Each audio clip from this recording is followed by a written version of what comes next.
সংগ্রামী যৌথ মঞ্চের তরফ থেকে দীর্ঘ মিছিল এই শহীদ মিনার পর্যন্ত।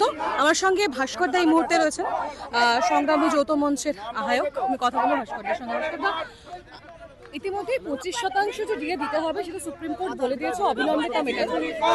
আজকের এই মিছিলের মূল লক্ষ্য কি? সুপ্রিম কোর্টকে পশ্চিমবঙ্গে প্রতিষ্ঠিত করা। মানে সুপ্রিম কোর্টের অবস্থাটা এমন হয়েছে যে পশ্চিমবঙ্গে তাকে মান্যতা দেওয়া হবে কিনা সেটা সুপ্রিম কোর্টও জানে না। এই জায়গা থেকেই এই রাজ্যের গণতন্ত্রপ্রেমী মানুষের প্রতিনিধি হিসাবে সরকারি কর্মচারীরা আজকে পথে নেমেছেন যে সুপ্রিম কোর্টের রায়কে তোমাকে ইমপ্লিমেন্ট করতে হবে, অর্থাৎ সুপ্রিম কোর্টকেই এখানে প্রতিষ্ঠা করার লক্ষ্য।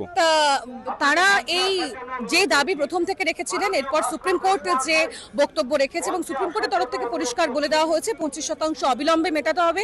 মূলত তা ত্বরান্বিত করতেই আজকের এই মিছিল এবং শহীদ মিনারে মিছিল শেষ হচ্ছে।